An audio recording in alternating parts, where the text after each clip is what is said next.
الحمدللہ وحدہ لا شریک لہ والصلاة والسلام علی من لا نبی بعد۔ قربانی چونکہ عبادت ہے، عبادت اخلاص کے ساتھ بھی ہو، اچھی بھی ہو، کیفیت بھی ہو، کمیت بھی ہو، مقدار بھی ہو، سب چیزوں کا خیال رکھنا چاہیے۔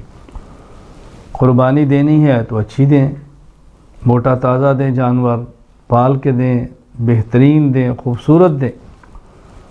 مسند احمد میں حدیث مبارک موجود ہے، حضرت ابو ہریرہ رضی اللہ تعالیٰ عنہ فرماتے ہیں کان اذا اراد ان یضحی، رسول اکرم صلی اللہ علیہ وسلم قربانی کا ارادہ فرماتے اشترى کبشین عظیمین سمینین اقرنین املحین موجعین، سبحان اللہ۔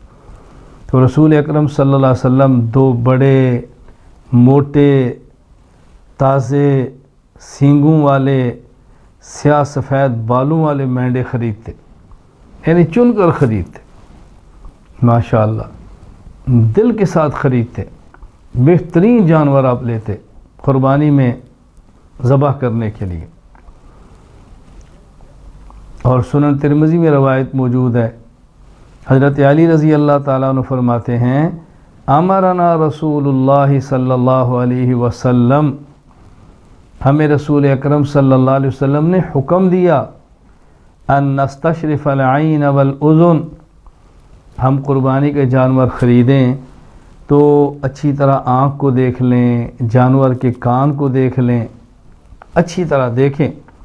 وَأَلَّا نُضَحِّيَ بِمُقَابَلَةٍ، وہ جانور ذبح نہ کریں جس جانور کا کان آگے سے چیرا ہوا ہو، وَلَا مُدَابَرَةٍ، کان پیچھے سے چیرا ہوا ہو، وَلَا شَرْقَا، اور ایسا جانور قربانی کے اندر نہ دیں جس کے کان پھٹے ہوئے ہوں، وَلَا خَرْقَا، جس کے اندر سوراخ ہوا ہو وہ بھی نہ دیں۔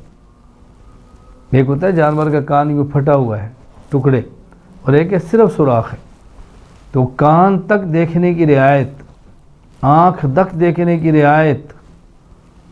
اور رسول اکرم صلی اللہ علیہ وسلم کا ارشاد ہے، فرمایا سمنوا ضحایاکم فإنہا للصراط مطایاکم، جوانر خوب موٹا تازہ کرو، یہ تمہاری پل صراط کی سواریاں ہیں۔ تو حضور اکرم صلی اللہ علیہ وسلم نے ترغیب دی ہے، اس لیے قربانی کے جانور کو پالنا، رغبت کے ساتھ رکھنا، اور موقع پر خریدنا ہو تو اچھے سے اچھا جانور اللہ کے راستے میں قربان کرنا چاہیے۔ اللہ تعالی ہم کو شوق سے، ذوق سے قربانی کا جانور ذبح کرنے کی توفیق عطا فرمائے، اچھی سے اچھی قربانی اللہ کے راستے میں دینے کی توفیق عطا فرمائے۔ وآخر دعوانا الحمدللہ رب العالمین۔